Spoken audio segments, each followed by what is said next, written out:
Alors mon général, bonjour, merci d'avoir accepté l'interview.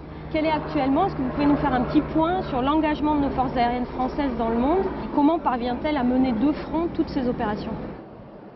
L'armée de l'air est engagée à un niveau exceptionnel en ce moment dans toutes les opérations, que ce soit en Afghanistan, en Afrique, bien sûr au-dessus de la Libye, mais également elle est prépositionnée à Djibouti, aux Émirats arabes unis.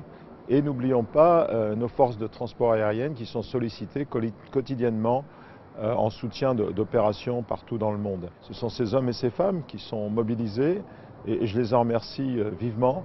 Ils sont très motivés, ils sont très compétents et je crois qu'ils ont un moral de gagnant. Le Salon du Bourget, c'est aussi la réunion de grands industriels. Quelle est la place de l'armée de l'air dans l'industrie de défense? L'armée de l'air et l'industrie de défense, c'est une histoire très ancienne. En fait, l'armée de l'air s'est développée grâce à l'industrie de défense et l'industrie de défense s'est appuyée sur les succès opérationnels de l'armée de l'air.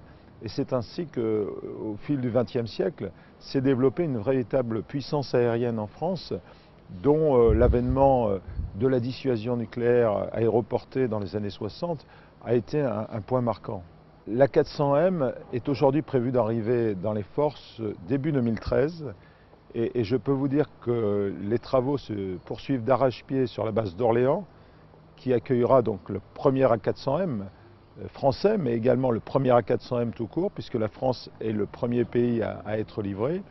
Donc nous travaillons sur la formation, nous travaillons sur l'infrastructure, nous travaillons sur la simulation, qui sera un outil extraordinaire également pour préparer les équipages.